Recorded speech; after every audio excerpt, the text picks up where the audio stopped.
Odds are you'll wear socks today. Estimates are that some 400 million pairs of socks will be sold in the $14 billion world sock market in 2025.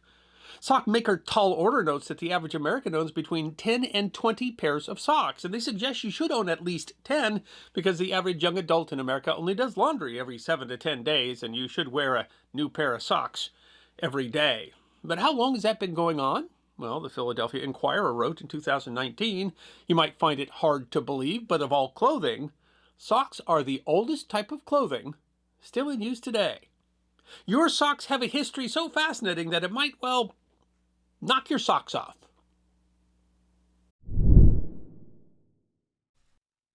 While most of us probably don't think about our socks often, they are important. This can be seen from the very name. Milton Grass, who the New York Times describes as a hosiery historian, noted in his riveting 1955 work, History of Hosiery, there are at least 60 definitions and shades of meaning for stock, which is the root word for stocking. There are almost 30 for hose, which is one of the root words for hosiery. Sock has about 12 meanings and definitions. Footwear maker Heddles explains Anglo-Saxon got the word sock from the Latin soccus, which was a light, low-heeled shoe often worn by entertainers. The Romans got the word from the Greeks, who had a kind of light sandal called a sikkos. From there, sock's lineage can be traced back even further to Frisian and other ancient Asiatic languages for foot coverings. Clearly, people value warm feet. But where did this sock hop begin? There is no clear record of when socks were first worn historically, but spindle whorls, round weights used for spinning yarn, have been discovered in archaeological sites. A paper published last November by researchers at the Hebrew University of Jerusalem examined what they described as an exceptional assemblage of over 100 perforated pebbles from the 12,000-year-old Natufian village of Nahal Ein Gev II, Israel. Their conclusion, looking at their size, weight, and location of their perforation, was that the stones were spindle whorls that act as flywheels to enhance rotation momentum when spinning fibers to yarn, an assumption that they were able to confirm with practical tests. That proves evidence that humans were spinning yarn from animal fur some 12,000 years ago. And if they had yarn, how far off could they be from socks? That's not a simple question to answer. Archaeologist Dr. Smitty Nathan explains socks are not a common archaeological find. Generally speaking, textiles don't preserve well over hundreds or thousands of years, especially in comparison to other materials such as ceramics. That is to say, we can expect to find spindle whorls, but not the yarn they helped to spin, or what was made with that yarn. Moreover, as the earliest socks might simply have been animal skins wrapped over feet, or could have been made from felt, fiber that's been compressed, neither of which requires spinning or weaving, socks might even be older than those Natufian stones. Dr. Nathan writes that to date we actually have recovered over 110 socks from Romano Coptic burials. The socks were made with an indentation apparently designed to be worn with a sandal, a choice that was once derided and has come back into style in modern fashion. These burials date back to the 3rd or 4th century AD and are preserved, Nathan writes, because the arid climate in this region has helped organic materials preserve over a long period of time. Notably, these socks are made via a process called null binding, so associated with the find that it is sometimes called the Coptic stitch, which uses a single needle and likely is a predecessor of knitting and crocheting. Dr. Nathan writes that null binding was common in many places across the world, and archaeologist Elizabeth Barber of Los Angeles' Occidental College noted in 1992 that the earliest examples of null binding fabric dates to more than 8,500 years ago, found in the Judean desert. A sock found at an approximately 1000 AD archaeological dig in York, England, likewise was made with null binding techniques. Thus, the technology to make both yarn and socks is at least very old, widespread, and used for millennia. A type of sock called a pioli is mentioned by the Greek poet Hesiod in a poem around 700 BC, writing, "Put on your feet stout shoes, close fitting, and made of the hide of a slaughtered ox, and then let them be thickly lined with pioli." The word itself implies that the covering was felt. And that's not the only place where socks developed. Dr. Nathan notes a 6th century AD Chinese mummy called Churchian Man that was found in its tomb fully dressed, including multicolored striped felt socks. And cold feet crossed genders, as she notes a mummified female found in the same area was wearing similar socks. Even where socks aren't found, there's sometimes evidence in art. The Bishop Odo seems to be wearing striped socks, for example, in the 11th century Bayeux tapestry. And the Cancellaria reliefs, two bas-relief images of Roman soldiers believed to have been commissioned by the Roman Emperor Diocletian in the 1st century AD, show the socks of the Roman legions, called udones. Grass writes that the Romans adopted and adapted the idea of sock-like inner foot covering from the Greeks and improved upon it. Made of wool using null binding, the website of Roman reenactor Legio 9 Hispania notes that legionnaires' sandals were open, allowing them to dry faster if they get wet, but that udones are likely worn in cold climates like Britain.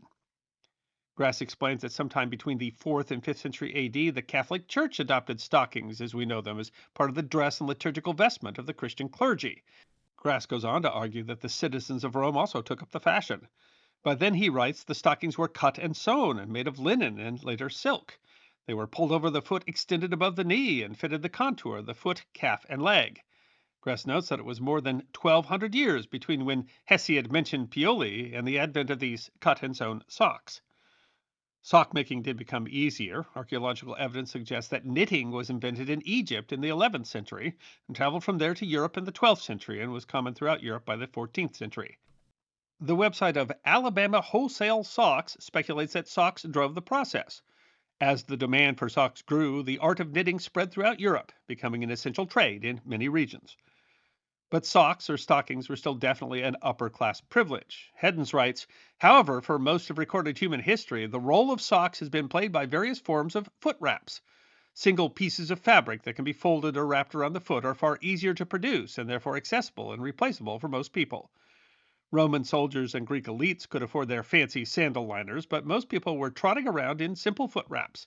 In colder environments, especially in the snow, footwear didn't change much from the Bronze Age to the Middle Ages. It was all hides, furs, and leather. Dr. Nathan mentions many types of foot and leg wrappings, asking, is it socks? But socks or no is what most people made do with for centuries. But a dramatic change was about to pull up the venerable sock. Grass writes, empires were to rise and fall, civilizations spring up and crumple between the time when a farmer in the hills of Boeotia thought to cover his feet with a kind of sock and an English clergyman in 1589 invented a machine to knit stockings. The change, English sockmaker Pepper Harrow writes, was romance. In 1589, the first knitting machine was invented by an English clergyman, William Lee. He invented it because the woman he loved was spending all of her time knitting. Love, clearly, fuels innovation. Or, well, so the story goes, although the website of the Town Hall of Hucknall explains the story of this romance could be described as the outcome of 2 centuries of Chinese whispers. They contend that there's no firm evidence to support the claim that Lee was either a clergyman or in love. Rather, they write William Lee is first mentioned as the inventor of the knitting frame in a partnership agreement between himself and a George Brooke on 6 June 1600. Lee was to provide the technology and Brooke the finance to produce the machine commercially. Brooke was to invest £500 in the project, and the first £200 in profits would go to Lee. All further profits would be shared between the two partners for a period of 22 years. Lee's socks, however, were pulled down. The website continues. Unfortunately, events conspired against Lee when, in 1603, Brooke was arrested on a charge of treason and executed. His investor having been divested of his head, Lee had trouble finding backers. A knitting machine may have been seen as a challenge to the vested interest of the London weaving industry. Lee may have lacked the required business acumen, or possibly converting his ideas into a practical machine was proving difficult. He applied for a patent from Queen Elizabeth I, but was refused, possibly because the Queen's advisors wondered about the quality of the product, but also, the website of Hucknall's explains, their rejection may also have been political, fearing the possibility of social unrest following large numbers of hand knitters being added to an already growing pool of people without work. A popular story quotes her, saying, "Thou aimest high, Master Lee. Consider thou what thy invention could do to my poor subjects. It would assuredly bring to them ruin by depriving them of employment, thus making them beggars."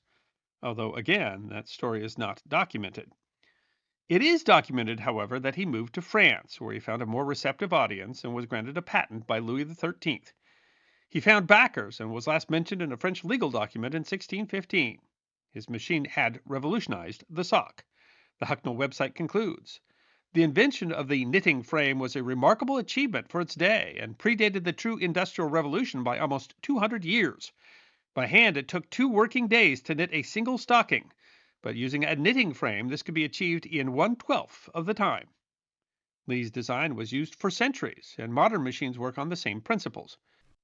This did bring the wool sock to the common man, but only just. Heddens explains from that point on, wool socks became affordable to the masses, but only on an individual scale, meaning that most people owned one or two pairs of socks at a time, and likely fewer pairs in a lifetime than you have in your sock drawer right now.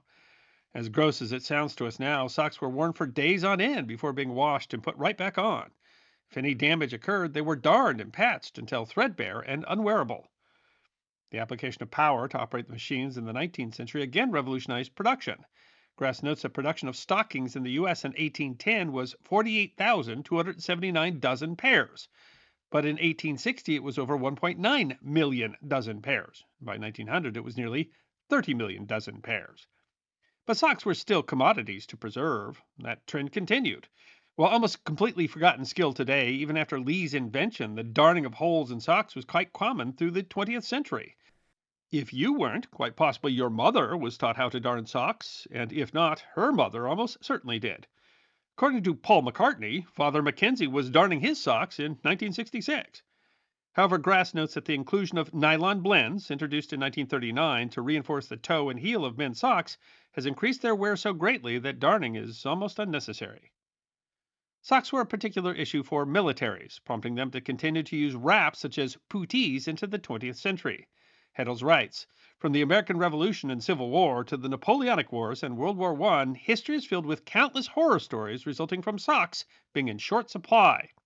It seems that soldiers wear out socks pretty quickly, so when massive armies are mobilized, manufacturing capabilities cannot keep up. That is why puttees were the socks of choice for military use until modern times. They were standard issue for the British khaki service uniform from 1902 to 1938. And renowned British mill Fox Brothers were the largest supplier of puttees for the English Army during World War I. While the way socks were made often didn't change for centuries, styles certainly did. Pepper Harrow writes that during the Middle Ages, trousers started getting shorter and more fitted. Skin-tight hose were then used on the lower part of the leg instead of socks, and around the 12th century those hose were also made to cover the feet. At times, silk, which started to become more common in Europe around the same time as the invention of Lee's machine, held favor, especially among the upper classes. In the 20th century, men's pants grew longer and socks grew shorter. The introduction of nylon blends not only reduced the need for darning, but socks stayed up better, all but eliminating the need for men to wear garters to keep their socks up. Styles changed. For example, Pepper Harrow notes that Argyle socks were in fashion for men during the 1920s, but later their popularity waned and more basic colors became popular, with a small resurgence in popularity in the start of the 21st century. Smithsonian Magazine noted one particular trend in America, writing, if you're an American down to your toes, those toes have probably been clad in tube socks at one time or another.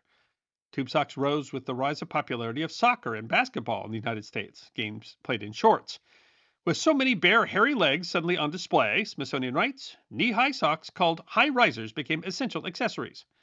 The tube sock, which Smithsonian explains is shaped like a tube rather than, say, a human foot, were invented in 1967 by the Nelson Nidden Company of Rockford, Illinois.